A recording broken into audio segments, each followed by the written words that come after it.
Halo, kembali lagi di Bola Bocor, membahas bola, no baper-baper. Oke, kali ini kita akan sedikit mengulik tentang timnas kita yang berlaga semalam. Jadi, teman-teman, siapa yang menonton permainan timnas semalam? Dan bagaimana menurut kalian? Silahkan komen di bawah sini, teman-teman. Kita akan diskusikan. Oke? Jadi, saya ingin sedikit mengulas tentang timnas kita, bagaimana performanya, bagaimana dari segi permainan, fisik, dan lain-lain.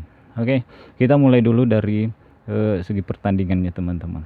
Jadi, saya melihat pertandingan semalam Indonesia cukup bagus meladeni Thailand. Bahkan dia sempat merepotkan Thailand di menit-menit awal. Dia berhasil menekan Thailand di menit-menit awal meskipun kita kebobolan lebih dulu di menit kelima. Namun, itu yang dibilang Sinteyong bahwa saya mempunyai pekerjaan sangat besar di stopper. Pertahanan kita emang kelihatan, itu memang PR besar yang harus dilakukan oleh tim pelatih. Nah, terus apa lagi? Terus, dari segi fisik, saya akui fisik pemain kita udah bagus. Kita bisa melihat dari semalam pertandingannya, pemain kita terus berlari mengejar bola, tidak pernah berhenti berlari. Itu sesuatu yang sangat progres yang sangat besar menurut saya. Pemain kita tidak kedodoran di menit ke 60. Ini benar-benar berjuang sampai menit ke 80. Masih aja tetap bugar, meskipun ada beberapa pemain yang udah kram. Karena emang pertandingan semalam emang tidak mudah. Apalagi pemain kita masih pada muda-muda, belum punya pengalaman di level internasional. Namun saya mengapresiasi benar-benar permainan timnas kita semalam. Nah, setelah kebobolan cepat, timnas kita meresponnya juga di babak pertama. Dia merespon di babak pertama melalui asis Abimanyu yang diselesaikan dengan cantik Kadek. Itu benar-benar proses gol yang kelas menurut saya. Iya, itu kelas banget, dari asisnya, dari golnya. Itu benar-benar kelas. Nah, setelah babak kedua, kita kembali ke kebobolan dengan cepat. Lagi-lagi, dari permainan bola-bola mati awalnya, dan berakhir menjadi gol lagi.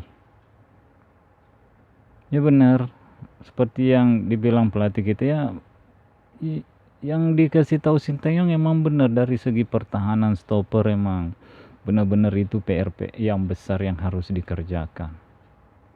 Tapi lagi-lagi timnas kita meresponnya dengan Evan Dimas mempatkan bola deflection dari tendangan Egy. Evan Dimas mampu menjadikannya gol. Terjadi 2-2, gol 2-2. Namun kita tidak boleh melihat dari segi hasil doang, teman-teman. Kita harus melihat progres apa yang diperlihatkan pemain kita. Ini pemain-pemain muda semua, minim pengalaman di level internasional. Tidak ada pengalaman sama sekali. Nah, jadi setelah kita melihat pertandingan semalam, kita nggak usah dulu terlalu berekspektasi terlalu tinggi lah untuk timnas kita. Namanya juga ini masih pembenahan, ini masih berproses, teman-teman. Jadi jangan sedikit-sedikit membuli, jangan sedikit-sedikit menjatuhkan pemain atau pelatih. Itu kita harus sebagai supporter atau penggemar bola, seharusnya kita banyak mendukung dulu. Kalau emang mau mengkritik ya nggak apa-apa, tapi kalau sekedar membuli orang per orang dari pemain kita, itu saya rasa kurang etis lah untuk kayak gitu. Jadi sama seperti kasus yang kemarin itu yang lagi ramai, Nur Hidayat dipulangkan gara-gara indisipliner. Itu seharusnya kita tidak membuli, justru kita memberikan semangat kepada pemain-pemain yang seperti itu, karena dia udah dipanggil bukan karena apa ya, tapi karena indisipliner.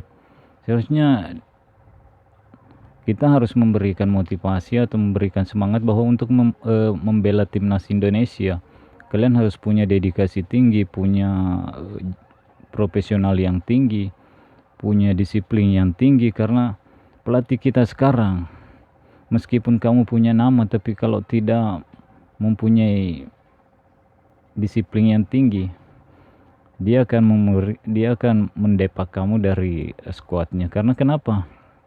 Untuk menjadi pemain profesional itu emang harus punya disiplin yang tinggi. Contoh aja lah, seperti misalnya Cristiano Ronaldo. Dia punya disiplin yang tinggi. Bahkan pelatih-pelatih yang pernah melatihnya mengatakan bahwa Cristiano itu kalau kita berlatih jam 6, dia datang setengah 6. Setelah selesai latihan, dia berlatih sendiri lagi. Dia memang mendedikasikan dirinya untuk sepak bola. Terus dia juga menuai hasilnya. Dia mendapatkan Ballon d'Or, penghargaan yang lain-lainnya. Dia juga banyak mendapatkan penghargaan karena jiwa kedisiplinannya, jiwa kerja kerasnya. Bakat saja tidak cukup. Emang si pemain-pemain kita punya bakat, tapi bakat saja tidak cukup. Itu harus dibarengin dengan mental yang kuat, fisik yang kuat, banyak. Jadi saya berharap kepada timnas Indonesia, mudah-mudahan di pertandingan berikutnya melawan Vietnam mendapatkan hasil positif. Tapi meskipun tidak mendapatkan hasil positif, kita juga tidak boleh membuli pemain-pemain kita, karena ini masih proses. Kita udah melihat progresnya, jauh sekali berkembang. Jauh sekali berkembang progresnya, teman-teman. Jadi lihat aja dulu prosesnya seperti apa, karena banyak sekali pekerjaan-pekerjaan yang dilakukan oleh pelatih kepala timnas Indonesia ini. Menurut saya banyak sekali pekerjaan yang dilakukan, dan itu udah mulai kelihatan sekarang.